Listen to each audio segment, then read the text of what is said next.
찰스 피니가 말하는 목회자를 구체적으로 돕는 28가지 방법 계속해서 말씀을 드리겠습니다. 1. 자기 목회자를 돕기 원하는 교회는 목회자가 날마다 쓸 것을 충족시켜야 한다. 목회자가 목회사역에 온전히 힘을 쏟으려면 그의 시간을 목회 외에 어떤 외적인 일을 하는데 쓸 수 없다. 목회자는 생활에 쓸 것을 공급받는 문제는 물론 가족에 쓸 것들도 포함해서 모두 전적으로 교인들에게 맡겨야 한다. 내가 굳이 이것을 논할 필요는 없다.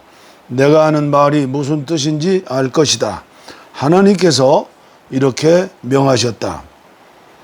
이와 같이 주께서도 복음 전하는 자들이 복음으로 말미암아 살리라 명하셨느니라. 고린도전서 9장 14절.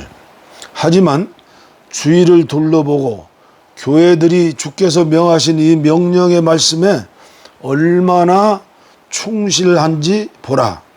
교회가 목회자를 찾을 때 가장 사례비가 적게 드는 목회자를 찾느라 이리저리 돌아다닌다. 그들은 목회자 가정의 생활비가 얼마나 드는지, 끼니마다 얼마나 많은 비용이 드는지 조금도 여유 없이 딱 맞게 계산을 한다. 그리고 난 다음 그들은 목회자의 사례비를 너무나 적게 결정한다. 따라서 목회자와 가족이 아무리 전략해서 쓴다고 해도 그 사례비로 아주 쪼들리는 생활밖에는 유지할 수 없는 형편이 된다. 목회자가 성경 연구에 몰두하고 또한 목회 사역을 효과적으로 할 수 있도록 하기 위해서 이런 외적인 생활의 염려들 때문에 신경 쓰지 않고 구애받는 일이 없도록 생활을 보장해 주는 일이 참으로 중요하다. 목회자가 생필품을 구입하기 위해 박앤세일이나 찾아다녀야 할 정도로 생활비가 넉넉하지 못하다면 이는 있을 수 없는 일이다. 만일 목회자가 이런 방식으로 생활하지 않으면 안 될 형편이라면 그의 마음은 자신의 경제 형편으로 인해 방해받고 있는 것이다. 목회자로 하여금 그런 염려에서 놓여 자유롭게 목회사역에만 전념할 수 있을 정도로 일상생활의 욕구들을 충족시켜 주지 않으면 그가 어떻게 자신의 사역을 감당할 수 있겠는가? 2. 목회자에게 성실하라. 목회자가 겨우 연명할 수 있는 최소한의 정도로 자로 재듯이 그렇게 대접하지 마라. 그리스도를 대하고 있다고 생각하라. 또한 하나님은 당신에게 하나님의 종들이 경제 생활에 아무런 곤란을 느끼지 않을 정도로 생활을 지지하라고 촉구하신다. 셋, 제 날짜에 사례비를 드려라. 목회자를 고용하는 식으로 봉급을 지급하지 말라. 교회가 목회자를 후원하는 방법을 놓고 볼 때 많은 교회들이 사례비를 지불하지 않을 것을 기대하면서 목회자를 청빙하는 것처럼 보인다. 몇 년 뒤 목회자의 사례비를 드리지 않고 연체한 액수는 수백만 원이 된다. 그러면서도 그들은 왜 부흥이 일어나지 않는지 의아하게 생각한다. 그 이유는 바로 이것이다.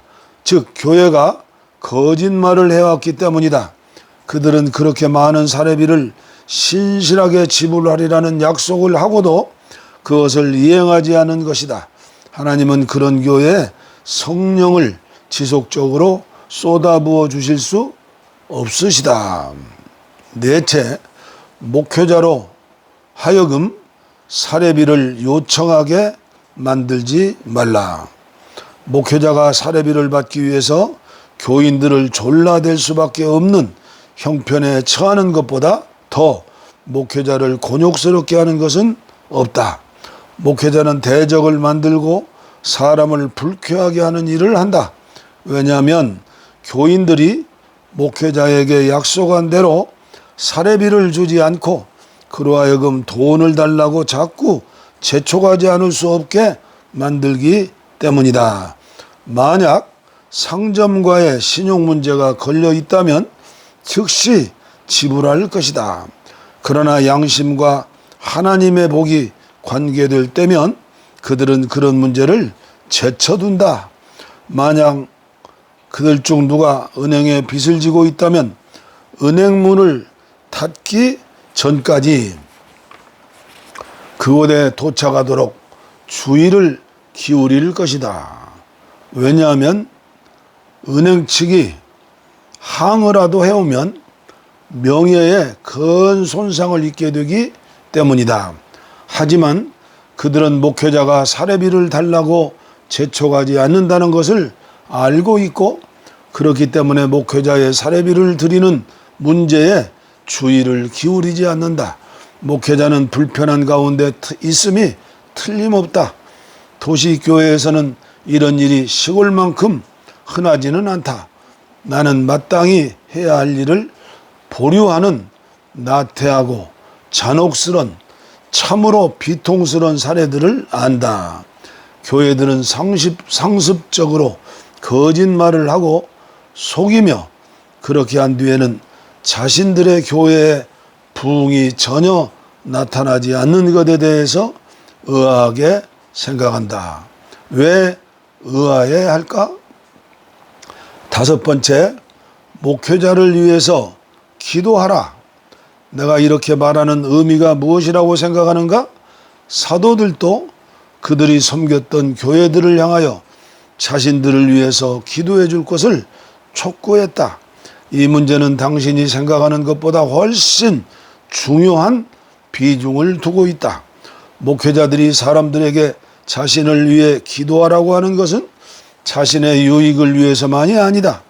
그들은 만약 교회가 참으로 목회자의 사역을 통해서 하나님의 복이 임하길 바라지 않는다면 목회자가 목회사역에 성공하길 기대한다는 것은 하나님을 시험하는 것이라는 사실을 안다.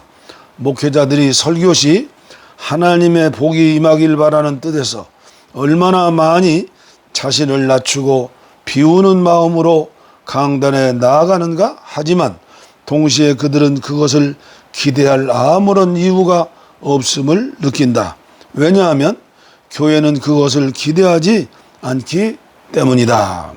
목회자들은 어쩌면 복이 임하도록 하나님께 2시간 동안 무릎 꿇고 기도했을지도 모른다. 그런데도 교회가 그것을 바라지 않기 때문에 목사의 설교는 허공을 칠 뿐이다. 나는 목회자가 강단에 나갈 때 마음이 우울하거나 또는 냉랭하거나 성령의 기름 부음을 받지 않고 메시지를 전하게 될까 봐서 염려하는 성도들을 보았다. 나는 이와 같은 사람과 같이 일한 적이 있다. 그는 그의 마음에 하나님께서 내 설교에 함께 하실 것이라는 확신이 들 때까지 전적으로 기도에 매달렸다. 때로 너무 기도하다가 병까지 난 적이 있었다. 교인들이 올 때 잠시 동안 그의 마음은 근심스러웠고 그래서 더욱더 힘을 내 기도해서 계속해서 기도에 전념하고는 마침내 화평한 얼굴로 방에서 나와 이렇게 말했다. 주께서 임하셨습니다. 그분이 우리와 함께 하실 것입니다. 그의 말은 결국 틀리지 않았다. 나는 또 날마다 기도의 능력으로 목회자를 무장시켰던 한 교회를 안다. 그 교회는 목회자가 성령의 능력으로 충만한 가운데에서 목회사역에 임하는 것을 보기 위해 이루 말할 수 없이 근심하며 간절히 기도했다. 교회가 이것에 큰 관심을 가지고 깊이 기도할 때 교인들 안에 어떤 감정이 가득하겠는가? 신자들은 말씀을 통해 능력과 효염이 나타남을 보기 원한다. 그리고 자신들의 기도가 응답되는 것을 볼 때, 즉 따뜻한 마음에서 우러나오는 말씀을 듣고 자기들 가운데서 효력이 나타나는 것을 볼 때 그들은 눈빛을 통해서 그 사실을 나타낸다. 목회자가 기도하고 있으므로 자기들은 기도할 필요가 없다고 느끼는 교회와 얼마나 대조적인가. 그들은 잘못 생각하고 있는 것이다. 교회는 반드시 복을 바랄 뿐 아니라 그 복이 임하도록 기도해야 한다.